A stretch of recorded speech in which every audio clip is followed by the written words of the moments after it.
जिंदगी के लिए जो आप सोचते हो ऐसा ज़रूरी नहीं कि जिंदगी भी आपके लिए ऐसा ही सोचे। मेरा नाम रिया है। जवान लड़की अगर घर में हो तो माँ बाप के लिए चिंता का विषय होता है। मेरी उम्र 28 के ऊपर हो गई थी। कई रिश्ते आए लेकिन कहीं बात नहीं बनी।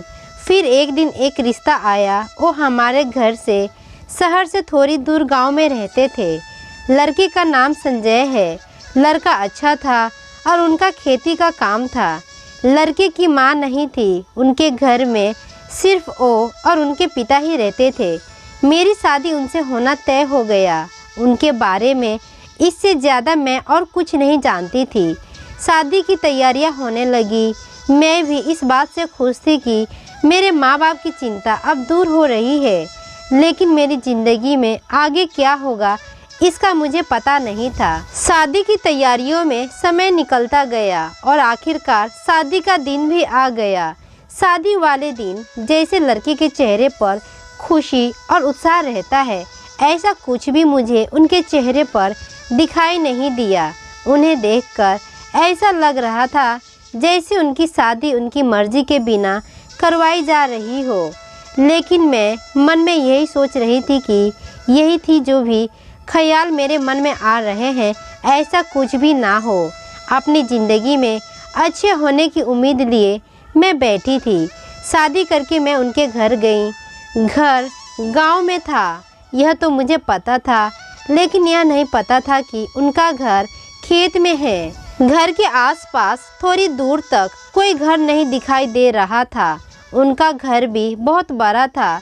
इतना बड़ा घर और सिर्फ हम 3 लोग। मुझे घर में जाते ही थोड़ी बेचैनी होने लगी, लेकिन फिर मैंने सोचा कि नई जगह है, ऐसा होना स्वाभाविक है। थोड़े दिनों में शायद मेरी आदत हो जाएगी। मेरी तरह शायद सभी लड़कियों को होता होगा। इन्हीं सब बातों में मेरा मन खोया रहा। लेकिन अभी सबसे बड़ा ख्याल यह था कि क्या मेरे पति मुझसे शादी करके खुश हैं या नहीं।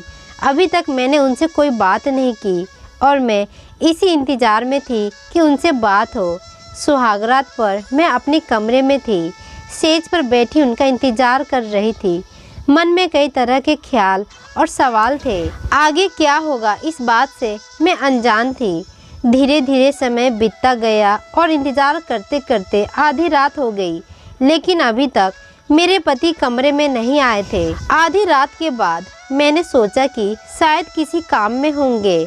शादी में बहुत काम होते हैं और सब उन्हें संभालना होता है। यह सोचकर मैं वहीं बिस्तर पर सो गई। सुबह मेरी नींद खुली और मैं तैयार होकर बाहर गई तो वो मुझे घर के बरामदे में सोए दिखाई दिए। शादी की पहली रात कोई अपनी पत्नी के कमरे में ना सोकर बाहर क्यों सोएगा। मेरे ससुर ने मुझे देखा और पूछा कि बेटा सब ठीक है। मैंने भी उन्हें कहा सब ठीक है। मेरे ससुर ने तब कहा कि बेटा मैं तुम्हें संजय के बारे में कुछ बताना चाहता हूँ। मेरा बेटा मन का बहुत अच्छा है, लेकिन इसे छोटी छोटी बातों पर गुस्सा आ जाता है। तुम अभी इसे समझाना। मैं तुम्हें बता दूँ कि उसमें थोड़ा समय लगेगा। तुम दोनों को एक दूसरे को समझना होगा। बस इसके गुस्से और कम बोलने को बुरा मत मानना और ज़्यादा सवाल मत पूछना। यह बात मुझे समझ नहीं आई। यह किशोर इशारा था, लेकिन मैंने उस समय सिर्फ हाँ कहकर उनकी बात मान ली। मैं उनसे और कहती भी किया।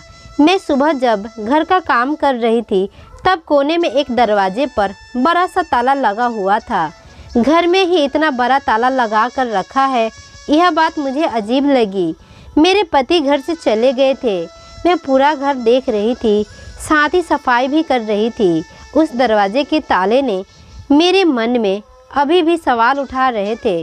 मैंने मेरे ससुर जी से बोला कि पापा जी इसकी चाबी दे दीजिए, सफाई कर देती हूँ। वो बोले नहीं रहने दो, इसके नीचे तहखाने में एक छोटा सा कमरा है, उसमें जाने की कोई ज़रूरत नहीं, रहने दो। उन्होंने जिस तरह से बोला उनको देखकर ही मैं डर गई।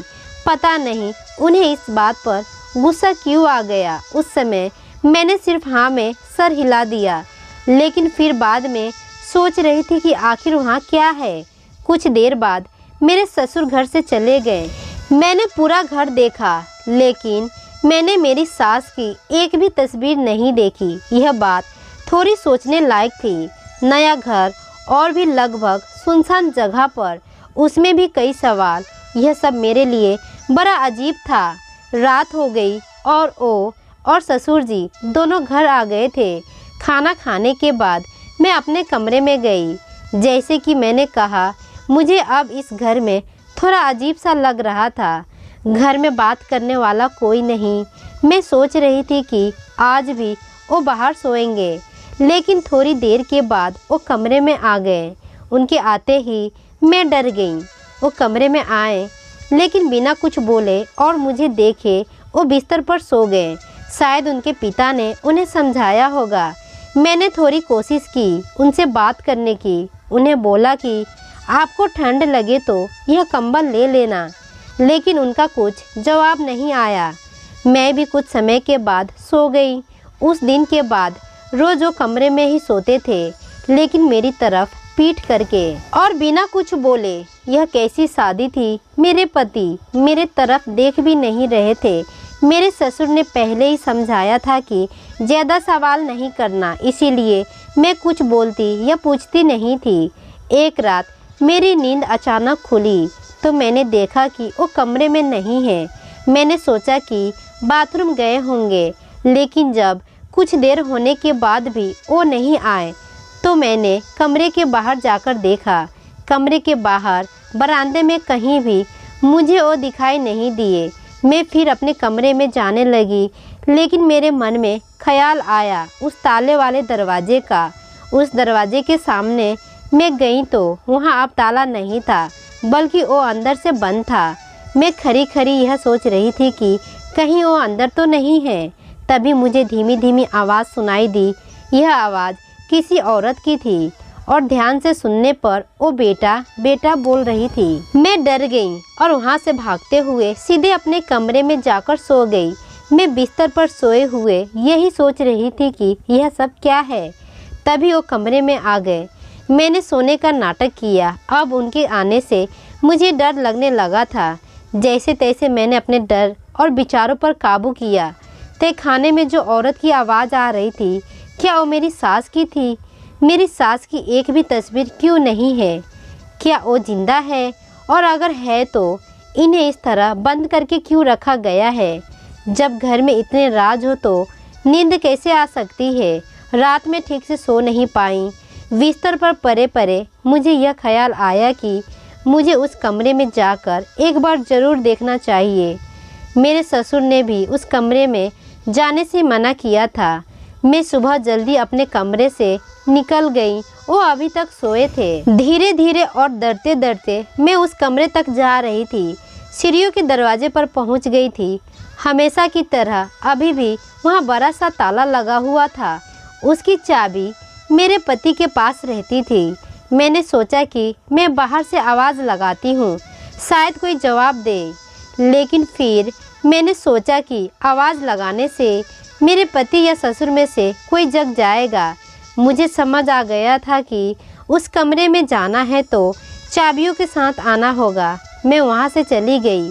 उस रात के बाद मैं बड़ी बेचैन हो गई थी, लेकिन मेरे पति के स्वभाव में कोई बदलाव नहीं आया था। उनके लिए ऐसा था जैसे कि कुछ हुआ ही नहीं हो। सुबह सुबह ही मेरे माँ और पिता अचानक ही मेरे ससुराल आ गए। वो वहाँ से गुजर रहे थे, इसीलिए मुझसे मिलने आ गए। मेरी माँ को देखकर मुझे रोना आ गया। जी तो चाहा कि यह सब जो है वो मैं उन्हें बता दूँ, लेकिन मैं बताती भी तो क्या? अभी तो मुझे भी ठीक से नहीं पता कि यहाँ हो क्या रहा है। मेरी माँ मुझसे पूछती है कि बेटी सब ठीक है। मैंने कहा ठीक है, लेकिन उन्हें मैं कैसे बताऊँ कि यहाँ कुछ भी ठीक नहीं है। ना मेरा पति मेरे साथ पति की तरह रहता है, ना ही इस घर में क्या हो रहा है उसका मुझे पता है। लेकिन मैं अभी उन्हें भी चिंता में नहीं डालना चाहती थी, इसीलिए मैंने मेरी माँ को कुछ नहीं बताया। उनके जाने के बाद जब मेरे ससुर घर पर थे तो मैंने उनसे पूछ लिया कि पिताजी सासू माँ कैसे चल बसी। उन्होंने मेरी तरफ ऐसे देखा जैसे कि मैंने कोई बहुत गलत बात पूछ ली हो। बोले, बेटा तुमने मुझसे तो यह बात पूछ ली, लेकिन भूलकर भी यह बात कभी अपने पति से मत पूछ लेना। समय आने पर मैं तुम्हें बता दूंगा। अभी इस बात पर बात मत करो। इतना कहकर वो चले गए। अब रात होने से मैं डरने लगी थी। रात फिर वही होता। मेरे पति आधी रात को उसी कमरे में जाते और वहाँ से मुझे बहुत धीमी धीमी आवाज़ सुनाई देती थी। उस रात मैंने सोच लिया था कि आज मैं चाबी लेकर ही रहूँगी।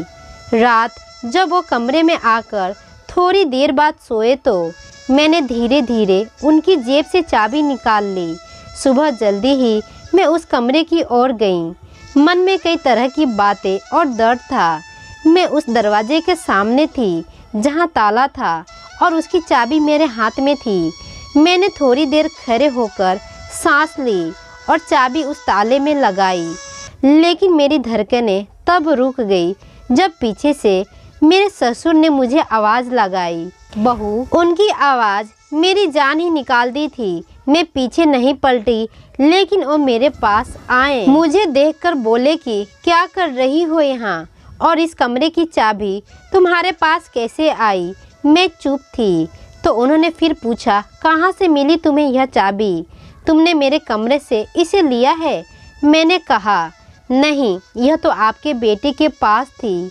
वो रोज़ रात यहाँ इस कमरे में आते हैं। यह सुनकर उन्हें हैरानी हुई। वो बोले कि संजय इस कमरे में आता है, वो भी रात को। मैंने पूछा, आखिर ऐसा क्या है जो आप लोग इस कमरे में छिपा रहे हो? यहाँ से रात को बेटा बेटा की आवाज़ आती है। क्या संजय की माँ इस कमरे में है? मेरे ससुर ने यह सब सुनकर कहा कि मेरी ही गलती है, तुम्हें सब पहले ही बता देनी चाहिए थी। मुझे नहीं पता था कि तुम ऐसा कुछ सोचने लगोगी। उन्होंने मेरी हाथ से चाबी ली और सीढ़ियों का दरवाज़ा खोला। नीचे उतरकर एक कमरे में गए। कमरा खोलते ही मुझे कमरे का राज पता चल गया। कमरे में मेरी सास का सारा सामान, कपड़े, तस्वीर और गहने थे। उसके बाद ससुर जी ने मुझे बताया कि संजय की माँ 2 साल पहले एक एक्सीडेंट में चल बसी। वो अपने भाई के यहाँ जा रही थी। संजय को उस दिन उसने कहा कि वो उसे उसके भाई के पास ले जाए, अगले दिन वापस आ जाएंगे। लेकिन संजय ने मना कर दिया, कहा कि उसे नहीं जाना, मुझे अच्छे से बाइक चलाना नहीं आता है। इसीलिए उसने अपने भाई को बुला लिया, लेकिन जाते वक्त उनकी बाइक फिसलकर गिर गई। संजय की माँ को सर में चोट लगी, जिस कारण उसकी मृत्यु हो गई। संजय अपनी माँ की मौत का खुद को जिम्मेदार मानता है। उसका मानना है कि अगर वो उस दिन माँ को ले जाता तो ऐसा कुछ भी नहीं होता। उस घटना के बाद वो कई दिनों तक बोला नहीं। बड़ी मुश्किल से मैंने उसे संभाला है। बात बात पर वो अपनी माँ को याद करके रोने लगता है, गुस्सा करने लगता है, खुद को कोसने लगता है। उसे उसकी माँ की याद ना आए, इसीलिए उसका सारा सामान मैंने यहाँ पर रख दिया। वो अपनी माँ से बहुत प्यार करता था। उसके फ़ोन में कई वीडियो है उसके माँ के साथ। शायद रात में आकर वो यही सब फिर देखने लगता है। मैंने सोचा कि उसकी ज़िंदगी में अगर प्यार आएगा तो शायद कुछ हद तक वो फिर से खुश हो सकेगा। इसीलिए मैंने उसकी शादी करवा दी। उसकी माँ उसे शादी के लिए कहती थी, लेकिन वो मना करता था। शादी के वक्त भी वो यही कह रहा था कि माँ नहीं है तो मैं शादी करके किससे खुश करूँ।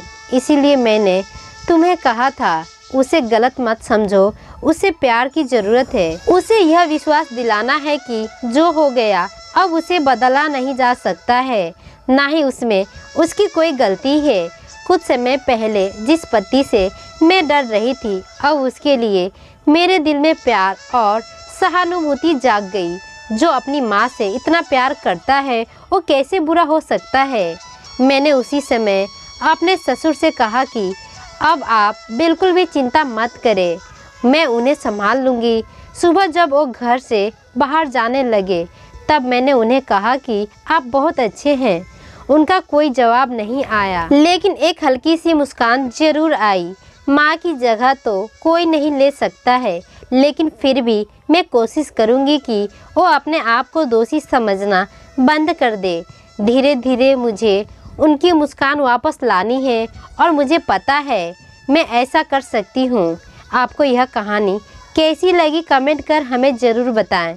इसी तरह की अच्छी कहानियाँ आप यहाँ पढ़ सकते हैं, तो बने रहिए हमारे साथ और हमें अपना प्यार और सपोर्ट दीजिए। आशा करती हूँ यह छोटी सी कहानी से आपको कुछ सीखने को मिला होगा।